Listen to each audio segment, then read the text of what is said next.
Barakallahu fikum pour votre patience. Euh, أعوذ بالله من الشيطان الرجيم بسم الله الرحمن الرحيم الحمد لله رب العالمين الرحمن الرحيم مالك يوم الدين إياك نعبد وإياك نستعين اهدنا الصراط المستقيم صراط الذين أنعمت عليهم غير المغضوب عليهم ولا الضالين آمين اللهم صل وسلم على سيدنا محمد وعلى آله سبحان ربك رب العزة عما يصفون وسلام على المرسلين الحمد لله رب العالمين.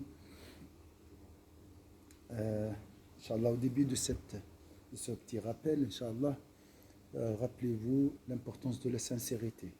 Pourquoi je suis là? C'est pour, Inch'Allah, purifier mon cœur et le vouer à l'adoration d'Allah Azza wa Jal. C'est la sincérité, c'est ça l'essence de la sincérité, Inch'Allah, dont la connaissance est un moyen indispensable, Inch'Allah. Voilà. Aujourd'hui, on va voir ce qu'on appelle dans la méditation, et ça c'est une adoration très importante, c'est réfléchir sur la religion. Donc c'est méditer sur des questions, sur les versets ou sur le hadith. J'ai choisi ce verset, en fait je l'ai récité le matin et j'ai aimé vraiment le méditer avec vous. J'ai intitulé ce rappel l'immense connaissance d'Allah Azza wa Jal. وعنده مفاتح الله dit وعنده مفاتح الغيب لا يعلمها إلا هو ويعلم ما في البر والبحر وما تسقط من ورقة إلا يعلمها ولا حبة في ظلمات الأرض ولا رطب ولا يابس إلا في كتاب مبين. C'est lui qui détient les clés de l'inconnaissable. Donc du mot, voilà, on va voir après, Inch'Allah, le mot clé, le mot inconnaissable. Bien sûr, c'est Allah Azza wa Jalla qui détient les clés de. Ça veut dire quoi les clés de l'inconnaissable? On va voir ça ensemble, Inch'Allah. Nul autre que lui ne les connaît. Nul autre que lui ne les connaît. Et il connaît ce qui est dans la terre ferme, comme dans la mer. Et pas une feuille ne tombe qui ne le sache, et pas une graine dans les ténèbres de la terre, rien de frais ou de sec qui ne soit consigné dans un livre explicite. Alors, c'est Allah Azza wa Jalla qui détient les clés de l'inconnaissable. Allah Azza wa Jalla a comparé sa connaissance qui embrasse le monde invisible, d'accord, à un trésor avec une clé. Et celui qui détient ce trésor ou ce coffre-fort. Voilà, c'est cette image. D'accord? On a cette image. C'est lié, bien sûr. Ici, on ne parle pas du monde visible, on parle du monde invisible. On va après revenir pour méditer sur l'immensité de la connaissance d'Allah. Nul autre que lui ne les connaît. Il n'y a que Allah Azza wa Jalla qui connaît la réalité du monde invisible. Et il connaît ce qui est dans la terre ferme comme dans la mer. Là, on parle aussi d'une autre dimension, c'est la dimension visible. Donc Allah aussi connaît ce qui est dans la terre ferme, la terre, d'accord, comme dans la mer. La mer, dans la langue arabe, comprend l'eau douce et l'eau salée. Donc ça concerne les rivières, toute eau sur cette terre. Et pas une feuille ne tombe qui ne le sache. Juste ici, cette image, imaginez toutes les feuilles qui tombent sur cette terre sont inscrites auprès d'Allah Azza wa Jalla dans la table gardée. Et pas une graine dans les ténèbres de la terre, rien de frais ou de sec qui ne soit consigné dans un livre explicite. Ça veut dire quoi un livre explicite? Un livre expliqué aux anges. Donc ces informations sont transférées aux anges. Ça c'est une idée. Expliqué, explicite ou explicite bien détaillé. D'accord? Ça peut avoir ce sens. Ce livre, il peut être un livre réel, palpable, à quelque part dans les cieux, Allahu Alam, c'est la table gardée ou c'est une image qui peut nous donner une image concernant l'immense connaissance d'Allah Azza wa Jal. Alors, ce livre est une partie de la connaissance d'Allah Azza wa Jal. Alors, je reviens sur ce verset, c'est lui qui détient les clés de l'inconnaissable. Donc, nous avons deux mondes, le monde visible et le monde invisible. Alors, si je parle du monde invisible, comme j'ai dit après la prière de Maghrib, les savants disent, nous connaissons, avant, ils disaient, nous connaissons 5% de ce monde visible. Maintenant, ils disent encore moins, nous connaissons que 2% de ce monde visible. Alors, je vous laisse imaginer l'immense grandeur du monde, l'immensité ou la vasteté du monde, invisible. Le monde invisible comprend les djinns, les anges, les cieux, le paradis, l'enfer, etc. D'accord? Allah Azza wa Jalla détient les clés, donc c'est lui qui a la connaissance, qui embrasse ce monde visible et invisible, bien sûr. Donc il y a deux mondes, il y a le monde invisible, عالم الغيب وعالم الشهادة. أول صفة من صفات المؤمنين, le premier critère des croyants pieux, ils croient au monde invisible. الذين يؤمنون بالغيب. Malheureusement, maintenant, avec l'intérêt, avec la matérialité de la vie, on est plus attaché à la matérialité, au monde visible, d'accord? Et surtout à tout ce qui est désir et passion, malheureusement. C'est une partie de ce monde palpable, mais un monde visible. Donc vous voyez ici, le créateur du monde visible et invisible, c'est Allah Azza wa Jal. Alaykoum salam wa rahmatullahi wa barakatuh. Donc la connaissance d'Allah Azza wa Jal embrasse toutes choses. Je ne sais pas comment on peut dire, est-ce que les pensées sont considérées parmi le monde visible ou invisible? On ne sait pas déjà. Mais Allah Azza wa Jal connaît toutes nos pensées, toute suggestion maligne qui traverse nos esprits. Toute chose, toute créature est inscrite dans la table gardée. Il n'y a rien qui échappe à Allah Azza wa Jal. Et ce verset, les circonstances de ce verset, c'est lié en réalité à un avertissement ou bien à une menace aux injustes. Moi, je suis au courant de tout. Ô toi, l'injuste. D'accord? Alors, nul autre que lui ne les connaît. Notre connaissance, toutes nos connaissances dépendent d'Allah Azza wa Jal. Sans Allah Azza wa Jal, je ne pourrais savoir rien. Je ne peux avoir aucune information. Et maintenant, ces connaissances que j'ai dans ma tête sont aussi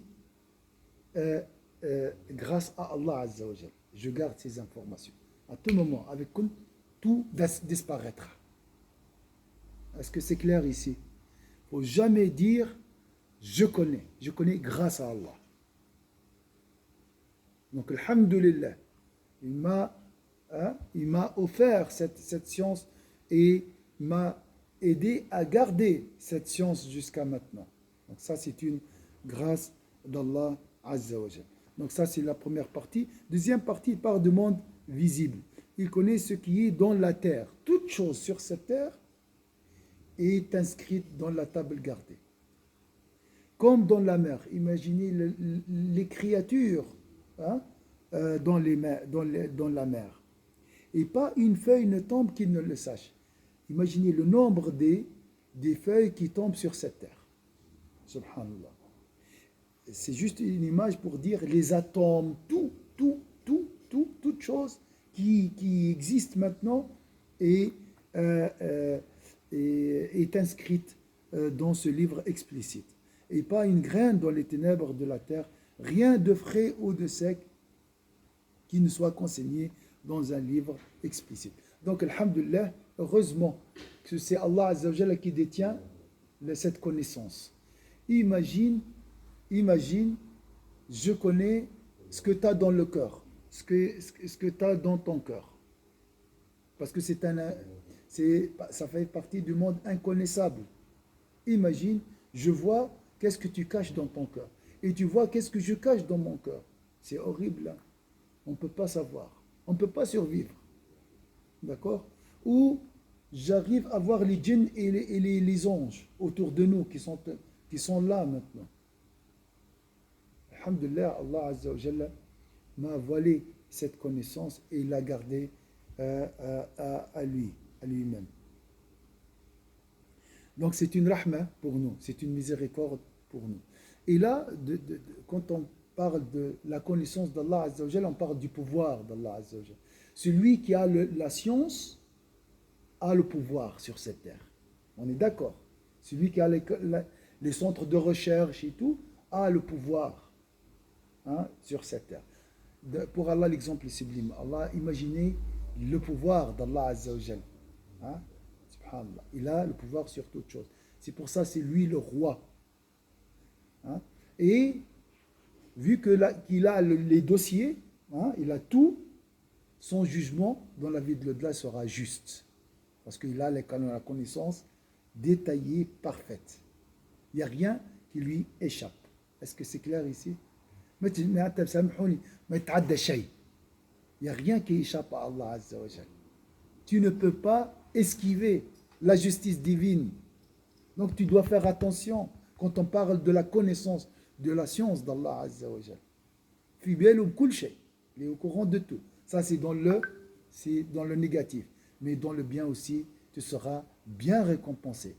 Il n'y a rien qui se perd. Tout est récompensé, Inch'Allah. Alhamdulillah. Ou même un sourire. Ça, subhanallah. Cette connaissance nous aide à adorer un seul Dieu. On ne doit pas avoir peur des autres. Il n'y a personne qui détient les clés de ton avenir. Il n'y a que Allah Azza wa Jalla qui a décrété ton passé, ton présent et ton avenir. De là, la ilaha illallah. La ta'bud illallah. Ma traf min ahad. Tu ne dois pas avoir peur de quelqu'un. Et tu ne dois pas adorer une autre personne en dehors d'Allah Azza wa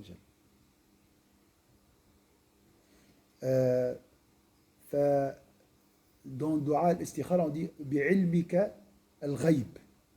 Hein? Aide-moi. Moi, je ne sais pas si cette affaire est convenable pour moi ou non. C'est pour ça que je cherche secours auprès de la science d'Allah Azza wa Jalla. Par ta science, aide-moi à faire le bon choix. Bi'ilmika al-ghayb. Moi, je ne sais pas. Est-ce que ça, c'est un bon choix pour moi ou non?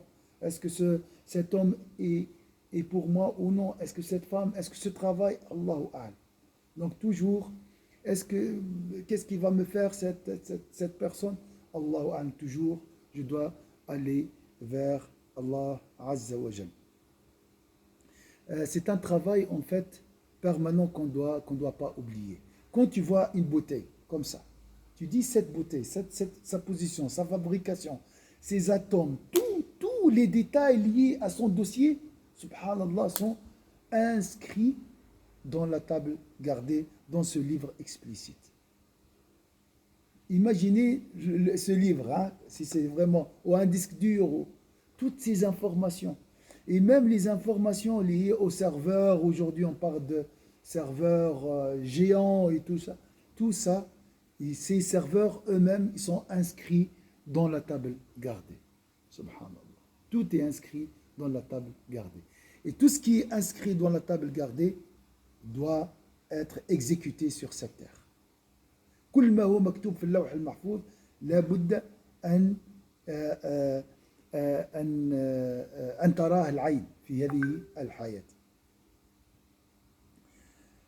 Subhanallah, l'homme qui a reçu la connaissance ultime, la connaissance parfaite sur cette terre, c'est Sayyidina Muhammad sallallahu alayhi wa sallam. il avait la science des premiers et des derniers. وكان عنده علم الأولين والآخرين صلى الله عليه وسلم. وقال لو علمتم ما أعلم. Si vous savez ce que je sais, vous allez pleurer beaucoup et riez peu. Donc Sayyidina Muhammad sallallahu alayhi wa sallam, l'homme à travers qui Allah Azza wa Jalla se manifeste par son attribut l'omniscient. فنسأل الله عز وجل qu'Allah nous donne de sa connaissance et qui nous aide à garder notre humilité. تواضعا تاعنا. ما تقولش راني نعلم وقل ربي زدني علما. Dis toujours, oh Allah, augmente mon savoir. Ne dis jamais, je connais. Qu'Allah nous donne, Inch'Allah, grâce à ce verset, l'humilité, Inch'Allah. Barakallahu fikum. Wassalamu alaikum wa rahmatullahi wa barakatuhu. Barakallahu fik, Cheikh. Shukran, barakallahu fikum, shukran. Allah, Cheikh, avec cette dernière parole que vous avez dit, que le prophète, il a dit, si on savait, vous allez pleurer beaucoup, peut-être que c'est pour ça qu'il a demandé que يشفع لنا يوم القيامة يكون شفيع لنا en sachant ce qu'il a vu peut-être. Exactement, exactement. Il connaît, il voit, il avait, il a reçu en fait des informations concernant concernant sa nation et sa communauté après son trépas et concernant la vie de l'au-delà et concernant beaucoup de choses. Donc c'est l'homme qui a reçu le plus de connaissances à ce niveau-là. Et celui qui intercédera en notre faveur, Inch'Allah. Par la grâce d'Allah. Barakallah fikum, Inch'Allah. Shukran. Salam alaikum, Inch'Allah. Barakallah fikum. Wa alaikum assalam wa rahmatullah. Barakallah fik, Cheikh. Salam alaikum. Alaikum assalam. Maman, elle vous dit bien le salam. Barakallah fik, tu lui passes salam aussi, Anas. Merci, barakallah fik. Merci, parce qu'elle aussi, elle vous apprécie beaucoup. Qu'Allah la préserve, Inch'Allah, pour vous, pour nous, Inch'Allah. C'est une Amin. baraka, Inch'Allah, dans notre groupe, Inch'Allah. C'est vrai, c'est vrai. Barakallah fik. Inch'Allah. On parle de la maman de Farida et de ma soeur Warda. Donc, voilà. Inch'Allah. Alaykoum salam.